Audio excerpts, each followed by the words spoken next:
نحمده ونصلي على رسوله الكريم اما بعد فاعوذ بالله من الشيطان الرجيم بسم الله الرحمن الرحيم رب اشرح لي صدري ويسر لي امري واحلل عقدة من لساني يفقهوا قولي۔ السلام علیکم ورحمۃ اللہ وبرکاتہ۔ ناظرین، پروگرام دعا کیجئے کے ساتھ آپ کی خدمت میں حاضر ہے۔ آج ہم انشاءاللہ آپ کے ساتھ بھوک اور فاقوں سے بچنے کی دعائیں شیئر کریں گے، اور ہم اس سلسلے میں دیکھیں گے کہ ہمیں ہمارا دین کیا سکھاتا ہے جب ہم پر کوئی مشکل آئے۔ جب بھی کوئی مشکل آئے تو انسان کو فوراً اپنے رب کی طرف رجوع کرنا چاہیے اور کثرت کے ساتھ دعا مانگنی چاہیے اور مانگتے ہی رہنا چاہیے، کیونکہ اللہ کے سوا اور کون ہے جو ہماری مشکل دور کر سکتا ہے، ہماری بھوک، پیاس، فقر، فاقہ، تکلیف، تنگی کو ہم سے ہٹا سکتا ہے۔ نبی صلی اللہ علیہ وسلم نے فرمایا، جب تم میں سے کوئی دعا مانگے تو کثرت سے مانگے، کیونکہ وہ اپنے رب سے مانگ رہا ہے، کسی اور سے نہیں۔ کیونکہ انسان جب کسی اور سے مانگتا ہے تو وہ ناراض ہو جاتا ہے، وہ نظریں چرانے لگتا ہے، وہ دور ہونے لگتا ہے، تعلقات خراب ہونے لگتے ہیں۔ لیکن جب انسان اپنے رب سے مانگتا ہے تو رب خوش ہوتا ہے، اس دعا کو انسان کے حق میں عبادت لکھ دیتا ہے، اس دعا کے مانگنے پر بے پناہ اجر لکھ دیتا ہے، اور دعا کے مانگنے سے انسان کی مشکل کو بھی آسان کرتا ہے۔ اصل میں دعا رکھی اس لیے گئی تاکہ انسان کا اپنے رب کے ساتھ ایک مضبوط تعلق قائم رہے۔ اسی طرح ایک اور حدیث میں بھی آتا ہے کہ رسول اللہ صلی اللہ علیہ وسلم نے فرمایا، لوگوں میں سب سے زیادہ عاجز وہ ہے جو دعا نہ مانگے، جو دعا مانگنے میں عاجز ہو، یعنی وہ دعا مانگنے میں سستی کرے یا کم ہمتی سے کام لے یا مایوسی کرے کہ میں تو بہت مانگ چکا، اب میں تھک چکا ہوں اور میری دعا تو سنی نہیں جاتی۔ نہیں، انسان کبھی بھی اپنے رب سے مایوس نہ ہو، لیکن یاد رہے کہ دعا مانگنے سے پہلے ہمیشہ اللہ سبحانہ وتعالیٰ کی حمد و ثنا کرے۔ ایک شخص نبی صلی اللہ علیہ وسلم کے پاس حاضر ہوا اور کہنے لگا کہ یا رسول اللہ صلی اللہ علیہ وسلم، مجھے قرآن مجید میں سے کچھ یاد نہیں رہتا، تو مجھے کچھ ایسے کلمات سکھا دیجئے کہ مجھے وہ اس سے کفایت کرے، یعنی میں ان کو زبانی یاد کر لوں اور ان کو پڑھتا رہوں۔ تو آپ صلی اللہ علیہ وسلم نے اس کو سکھایا، سبحان اللہ والحمد للہ ولا الہ الا اللہ واللہ اکبر ولا حول ولا قوۃ الا باللہ۔ اللہ پاک ہے، سب تعریف اللہ کے لیے ہے، اس کے سوا کوئی معبود نہیں، اللہ سب سے بڑا ہے، اور برائیوں سے بچنے کی ہمت اور نیکی کرنے کی قوت اللہ کے سوا کسی سے ممکن نہیں، یعنی اللہ تعالیٰ ہی انسان کو یہ قوت عطا کرتا ہے۔ تو گویا جب انسان فقر و فاقہ میں مبتلا ہو یا کسی بھی قسم کی محتاجی اس پر آ جائے تو پھر اللہ سبحانہ وتعالیٰ ہی کی طرف رجوع کرے، کثرت کے ساتھ درود شریف پڑھے، اور خصوصاً دعا سے پہلے درود شریف کا پڑھنا قبولیت کا باعث بنتا ہے، اور اس میں درود ابراہیمی بھی پڑھا جا سکتا ہے، اور اس کے علاوہ مختصر درود جو ہیں وہ بھی پڑھے جا سکتے ہیں۔ کم سے کم اتنا تو کہے صلی اللہ علیہ وسلم، اور جتنی بار کہے گا ہر بار کہنے سے 10 رحمتیں اس پر آئیں گی۔ جہاں تک فقر و فاقہ کا تعلق ہے تو یہ ہوتا تو ہے، لیکن حقیقت میں اصل فقیری دل کی فقیری ہوتی ہے۔ بہت سے لوگوں کے پاس بہت کچھ ہوتا ہے، لیکن اس کے باوجود بھی ان کے دل میں ہر وقت ایک خوف رہتا ہے یا ایک احساس رہتا ہے کہ ہمارے پاس کچھ نہیں، یا اگر یہ نہ رہا تو کیا بنے گا۔ اسی لیے ہم دیکھتے ہیں کہ ابو ذر رضی اللہ تعالیٰ عنہ کہتے ہیں کہ رسول اللہ صلی اللہ علیہ وسلم نے مجھ سے فرمایا، اے ابو ذر، تم مال کی کثرت کو مالداری سمجھتے ہو؟ میں نے عرض کیا، ہاں اے اللہ کے رسول صلی اللہ علیہ وسلم۔ آپ نے فرمایا، اور کیا مال کی کمی کو فقر سمجھتے ہو؟ میں نے عرض کیا، ہاں اے اللہ کے رسول صلی اللہ علیہ وسلم۔ آپ نے فرمایا، مالداری دل کی مالداری ہے اور فقر بھی دل کا فقر ہے، یعنی انسان اگر اپنے آپ کو نعمتوں پر راضی رکھتا ہے اور اس کی نگاہ ان نعمتوں کی طرف جاتی ہے جو اس کو ملی ہوئی ہیں، تو اس کا دل ہمیشہ غنی رہے گا۔ لیکن اگر انسان ہر وقت یہ سوچتا رہے کہ اس کے پاس کیا نہیں اور اس کے مقابلے میں دوسروں کے پاس کیا کچھ ہے، تو پھر کبھی بھی اس کی محتاجی ختم نہیں ہو سکتی۔ اس سلسلے میں یہ بھی یاد رکھیے کہ انسان اللہ کے دیے ہوئے کو پا کر کبھی خود کو محتاج نہ سمجھے. تو گویا خوش قسمت ہیں وہ لوگ جو تھوڑا پا کر بھی اپنے رب سے راضی رہتے ہیں اور اللہ تعالی سے خوش گمان رہتے ہیں اور اچھے کی امید رکھتے ہیں. رسول اللہ صلی اللہ علیہ وسلم نے فرمایا مالداری کو غنا نہیں کہتے، غنا تو دل کا ہوتا ہے.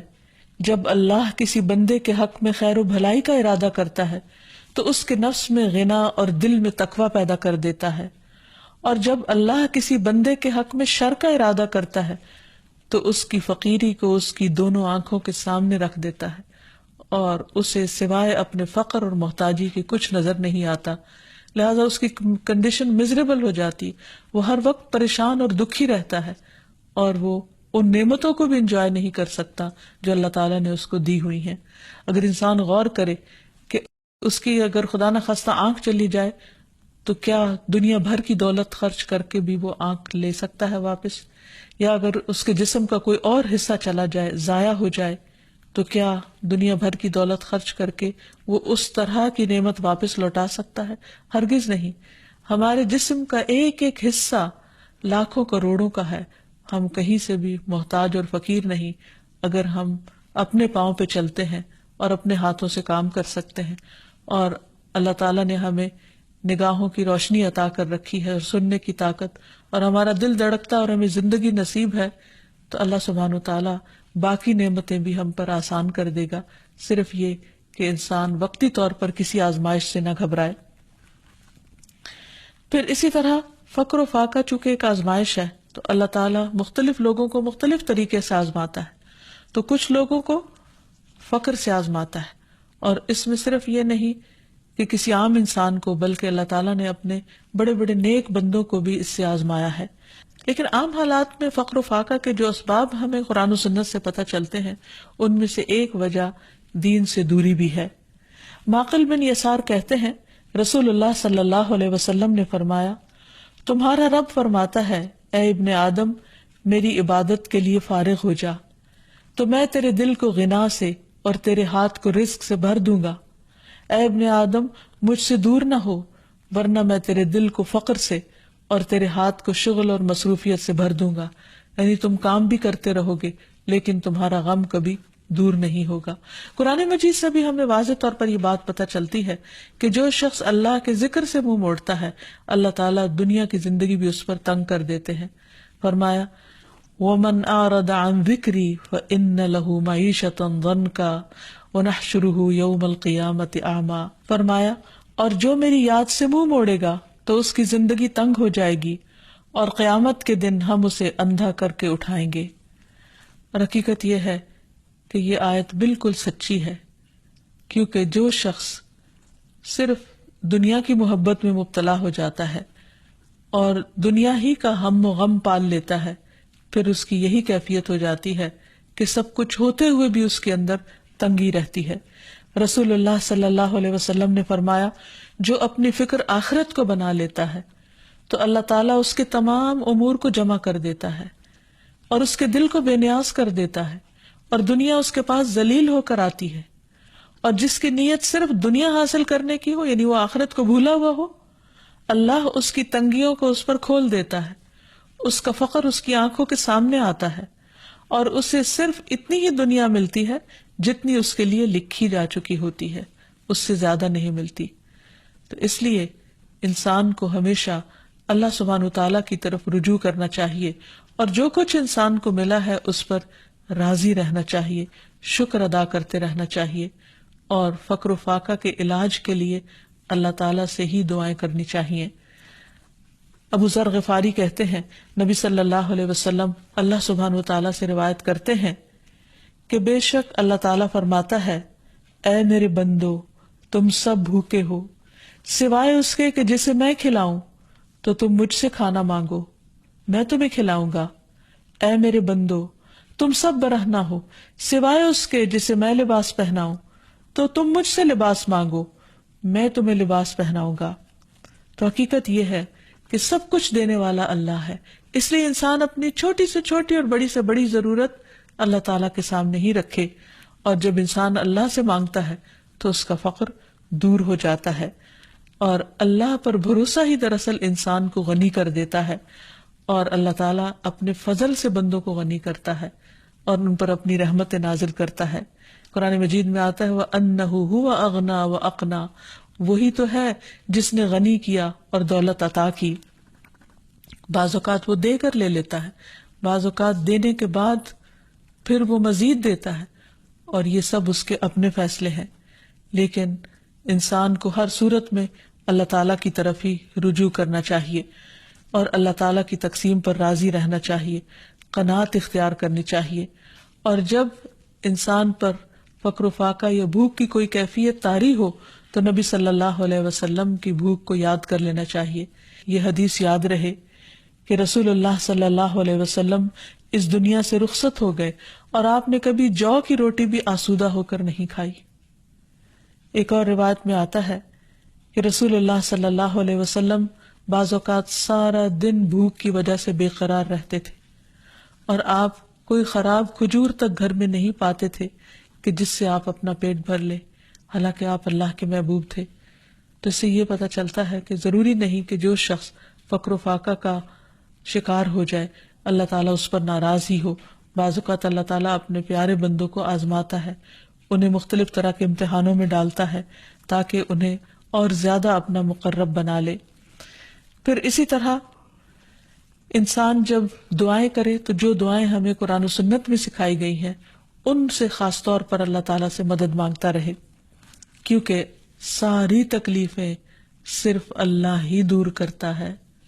اللہ تعالیٰ فرماتے ہیں قُلْ أَفَرَأَيْتُمْ مَا تَدْعُونَ مِن دُونِ اللَّهِ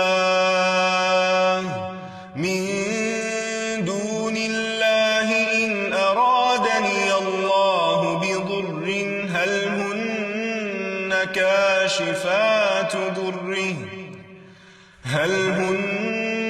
كَاشِفَاتُ ضُرِّهِ أَوْ أَرَادَنِي بِرَحْمَةٍ هَلْ هُنَّ مُمْسِكَاتُ رَحْمَتِهِ قُلْ حَسْبِيَ اللَّهُ عَلَيْهِ يَتَوَكَّلُ الْمُتَوَكِّلُونَ. آپ انہیں کہیے بھلا دیکھو جنہیں تم اللہ کے سوا پکارتے ہو، اگر مجھے کوئی تکلیف پہنچانا چاہے تو تمہارے معبود اس کی پہنچائی ہوئی تکلیف کو کیا دور ہٹا سکتے ہیں؟ یا اگر وہ مجھ پر رحمت کرنا چاہے تو یہ اس کی رحمت کو روک سکتے ہیں؟ ان سے کہیے مجھے اللہ کافی ہے اور بھروسہ کرنے والے اسی پر بھروسہ کرتے ہیں. تو گویا ہر تکلیف کے معاملے میں رجوع اللہ کی طرف ہو، اسی پر بھروسہ ہو، اسی پر توکل ہو، اسی کے آگے گریہ و آہذاری ہو اور اسی سے انسان مانگتا رہے. تو یہ چند ایک دعائیں ہیں جو ابھی آپ کو بتائی جائیں گی جو انسان ایسی تکلیف کے موقع پر پڑھ سکتا ہے. سب سے پہلے تو دل کی غنا کی دعا ہے کہ اللہ میرے دل کو غنی کر دے، یعنی جو نعمتیں میرے پاس ہیں مجھے انہیں دیکھنے والی نظر دے اور اطمینان والا دل عطا کر. تو دعا ہے اللہم انی اسألک الہدی والتقی والعفاف والغنی، اے اللہ میں تجھ سے ہدایت، تقوی، پاک دامنی اور غنا کا سوال کرتا ہوں. پھر اسی طرح خاص طور پر فقر و فاقہ سے بچنے کی دعا ہے.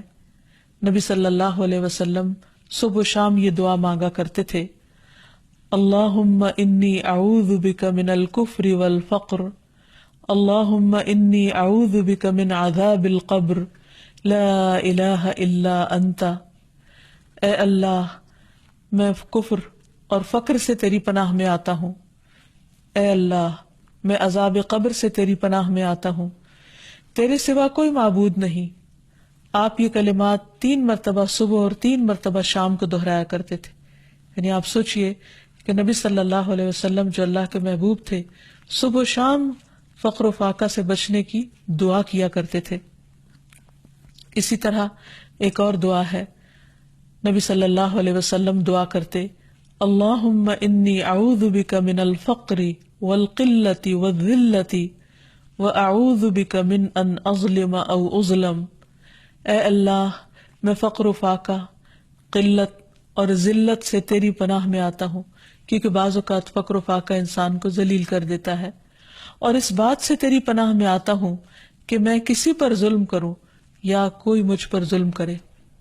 اسی طرح ہم دیکھتے ہیں کہ نبی صلی اللہ علیہ وسلم اپنے بستر پر جا کر جو دعائیں رات کو سونے سے پہلے پڑھتے، ان میں بھی جو ایک دعا ہے اس میں بھی خصوصی طور پر آپ قرض اور فقر سے پناہ مانگتے ہیں.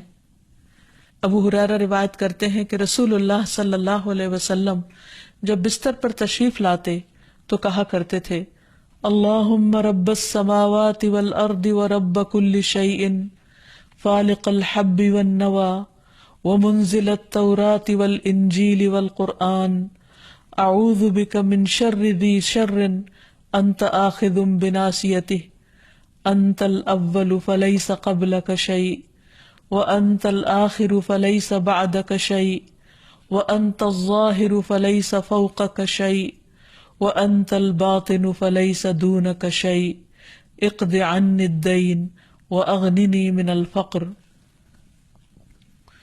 اس کا ترجمہ ہے، اے اللہ ساتوں آسمانوں اور زمین کے رب اور ہر چیز کے رب، دانے اور گٹلی کو چیرنے والے، تورات اور انجیل اور قرآن نازل کرنے والے، میں تجھ سے ہر اس چیز کے شر سے پناہ مانگتا ہوں جسے تو اس کی پیشانی کے بالوں سے پکڑنے والا ہے.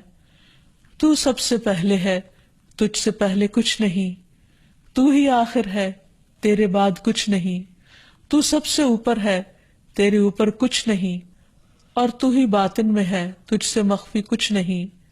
اے اللہ میرا قرض ادا کر دے اور مجھے فقر سے بے نیاز کر دے.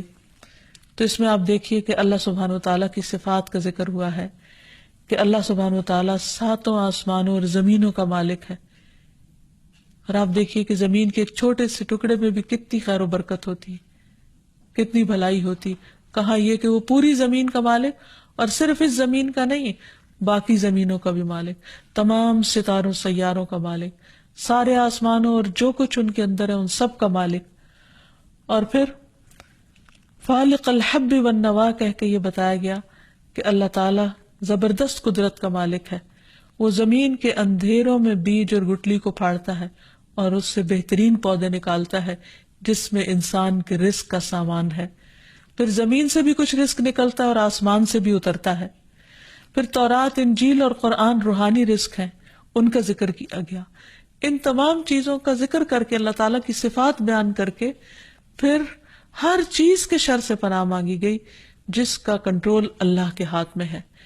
اور پھر اللہ تعالیٰ کے کچھ ناموں اور صفات کا ذکر کیا گیا کہ اے اللہ تو سب سے اول ہے اور تو ہی سب سے آخر ہے، نہ کوئی تجھ سے پہلے ہے اور نہ کوئی تجھ سے بعد، یعنی سب چیزیں تیرے ہی کنٹرول میں ہیں. تو ہی ہر ایک کا مالک ہے اور تیرے اوپر کوئی بھی نہیں ہے، اور تو ہی ظاہر ہے اور تو ہی باطن ہے، اور تجھ سے کچھ بھی چھپا ہوا نہیں. اور یہ ساری صفات ذکر کر کے آخر میں کیا فرمایا کہ تو میرا قرض ادا کر دے اور جو مجھے فقر سے بے نیاز کر دے. تو جو شخص یہ دعا مانگے گا انشاءاللہ اسے مالی مشکلات سے، پریشانی سے نجات ملے گی. پھر اسی طرح نبی صلی اللہ علیہ وسلم رات کے وقت جب بھوک کی شدت سے آپ کی آنکھ کھل جاتی اور آپ بے قرار ہوتے تو آپ یہ دعا پڑھا کرتے تھے، لا الہ الا اللہ الواحد القہار رب السماوات والارض وما بینہما العزیز الغفار. کوئی معبود برحق نہیں مگر اللہ جو اکیلا اور زبردست ہے، آسمانوں، زمین اور ان کے درمیان کی تمام چیزوں کا رب ہے، وہ غالب اور بہت بخشنے والا ہے. پھر اسی طرح انسان بھوک سے پناہ مانگے اور اللہ تعالیٰ سے خاص دعا کرے کہ انسان کو ایسی تمام اذیتوں سے نجات دے جو اس کے لیے مشکل کا باعث بنتی ہے. اللہم انی اعوذ بک من الجوع فانہ بئس الضجیع. اے اللہ میں بھوک سے تیری پناہ مانگتا ہوں، بے شک وہ بہت بری ساتھی ہے. پھر ایک اور موقع پر نبی صلی اللہ علیہ وسلم ان کلمات کے ذریعے دعا کیا کرتے تھے، اللہم انی اعوذ بک من فتنۃ النار وعذاب النار ومن شر الغنی والفقر. اے اللہ میں پناہ چاہتا ہوں آگ کے فتنے اور آگ کے عذاب سے، اور مالداری اور ناداری کے شر سے، کیونکہ دونوں کے اندر اپنا اپنا شر ہے کہ انسان کے پاس بہت کچھ ہو تو بھی اس کے اندر بگاڑ آنے کا ڈر ہے، اور اگر کچھ نہ ہو تو فقر انسان کو کفر کے قریب کر دیتا ہے۔ پھر اسی طرح دیے جانے اور روکے جانے کے شر سے بچنے کی دعا سکھائی گئی۔ نبی صلی اللہ علیہ وسلم یہ دعا مانگا کرتے تھے، اللہم لا قابض لما بسطت ولا باسط لما قبضت ولا ہادی لمن اضللت ولا مضل لمن ہدیت ولا معطی لما منعت ولا مانع لما اعطیت ولا مقرب لما بعدت ولا مباعد لما قربت واعوذ بک من شر ما اعطیتنا وشر ما منعت منا۔ اے اللہ، جو تو پھیلا دے اسے کوئی سمیٹنے والا نہیں، اور جو تو سمیٹ لے اسے پھیلانے والا کوئی نہیں، یعنی ساری طاقت تیرے ہی ہاتھ میں ہے، ساری طاقت کا مالک تو ہی ہے۔ جسے تو گمراہ کر دے اسے کوئی ہدایت دینے والا نہیں، اور جسے تو ہدایت دے اسے کوئی گمراہ کرنے والا نہیں۔ جس سے تو روکے اسے کوئی دینے والا نہیں، اور جسے تو دے اس کو کوئی روکنے والا نہیں۔ جسے تو دور کر دے اسے کوئی قریب کرنے والا نہیں، اور جسے تو قریب کر دے اسے کوئی دور کرنے والا نہیں۔ اور میں تیری پناہ مانگتا ہوں ہر اس چیز کے شر سے جو تو نے ہمیں دی، اور اس چیز کے شر سے جو تو نے ہم سے روک لی۔ تو اللہ تعالیٰ سے دعا ہے کہ وہ ہمیں دنیا اور آخرت کی تمام آزمائشوں، پریشانیوں اور مشکلات سے اپنی حفاظت میں رکھے۔ وآخر دعوانا ان الحمد للہ رب العالمین۔